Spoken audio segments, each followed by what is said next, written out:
બેન અત્યારે ગુજરાતમાં કે ભારતમાં એક બંધારણીય જેલ છે, જેની અંદર કોઈ પણ શું કહેવાય આરોપી હોય અને ગુનેગાર સાબિત થાય તો એને જેલમાં જવાનું થાય.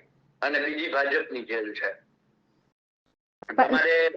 તમારે બંધારણીય જેલમાં જતા બચવું હોય તો ભાજપની જેલમાં જવાની તૈયારી રાખવાની છે.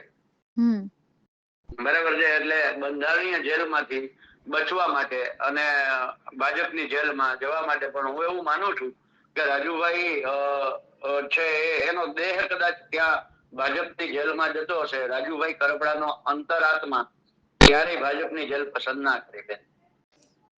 પાલભાઈ, એવું કયું કારણ લાગે છે કે જેને કારણે રાજુભાઈ પર પ્રેશર હોય અથવા તેમને આ નિર્ણય લેવા માટે મજબૂર બન્યા હોય? રાજુભાઈ નરેન્દ્ર મોદી નથી, રાજુભાઈ ગોપાલ ઇટાલિયા નથી કે પોતાના પરિવારના ભોગે પોલિટિક્સ કરે. કારણ કે એમની ઉપર જે કેસ વાળી ચર્ચા છે એ કેસમાં એના પરિવારના 5 કે 6 પુરુષ સભ્યો એક હારે જેલમાં જાય એમ હતા.